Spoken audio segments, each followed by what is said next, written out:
J'aime bien, c'est pratique. Je sais pas la poser par terre. Bon, donc nous allons faire un petit tour à la fontaine miraculeuse de Vucardingue.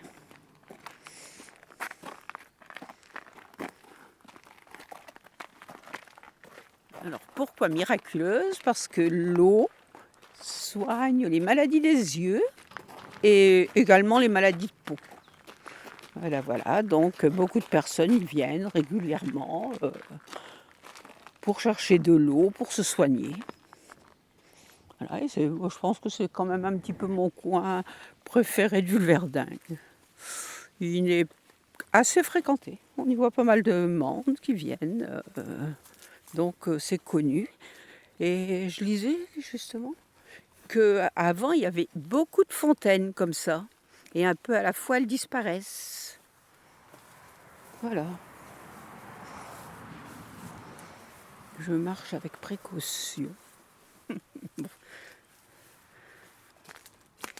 Mais il y a des gens qui viennent de Dunkerque, qui viennent d'assez loin, qui connaissent donc la fontaine. Voilà. Et moi j'ai le souvenir quand même, c'était avec Sylvain, qui faisait sans arrêt des conjonctivites. Et un jour j'ai dit à Catherine, je vais lui mettre de l'eau de la fontaine. Catherine m'a dit non, elle est polluée, tu vas pas faire ça. Non, non, Catherine. Et bien entendu, je suis allée chercher de l'eau à la fontaine. J'ai lavé les yeux de Sylvain. Plus jamais de conjonctivite. Donc il y a quand même des petits miracles comme ça auxquels il faut croire. Non? Oui? Enfin, je ne sais pas. Eh bien, je vois, un grand tilleul. Sur le tilleul, il y a une petite chapelle. Et dans cette petite chapelle, il y a la statue de Saint-Martin. Voilà. Bon, et là devant, donc, il y a un hôtel. Et cet hôtel a été construit par un monsieur de Vulverdingue qui avait été malade et qui a bâti cet hôtel en remerciement. Il n'y a pas tellement longtemps qu'on ne fait plus les messes de rogation ici à l'Ascension.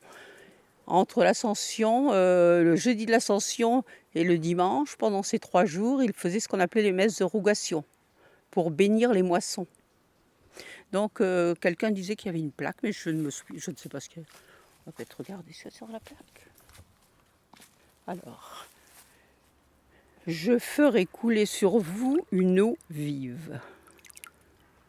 Donc c'était ici, il y avait le prêtre qui officiait, qui arrivait avec son ciboire, la croix, enfin tout ce qu'il faut pour célébrer une messe.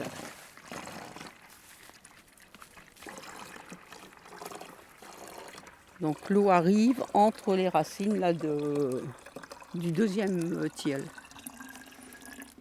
Oui, je me sens bien que c'est de celui-là. Donc voilà, c'est un coin qui était à un moment qui était bien fréquenté aussi par les sangliers.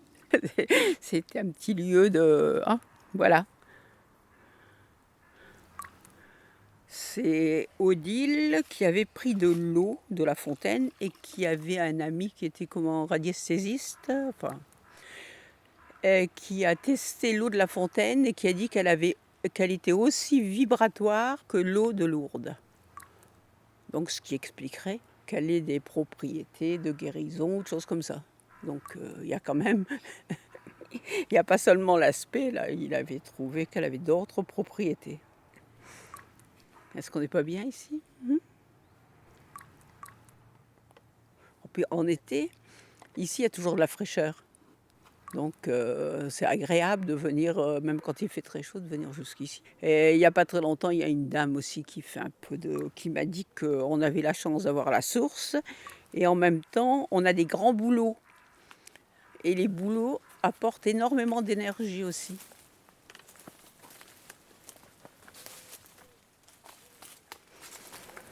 Oh, qu'on est bien ici.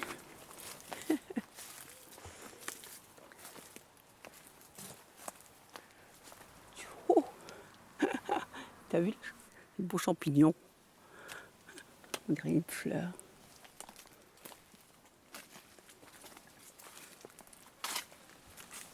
Ben, il y a quelques chênes ici aussi, plus que centenaires. Mais il y en a un ou deux, à un moment, la tête, il n'y avait plus rien. Il n'y avait plus de feuilles. On avait l'impression qu'ils allaient mourir et puis ils sont repartis.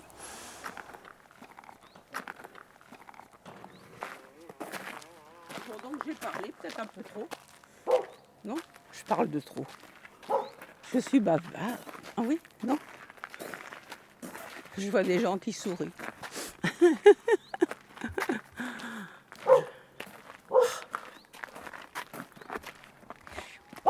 Yushka. Allez, je vais manger un petit amour en cage.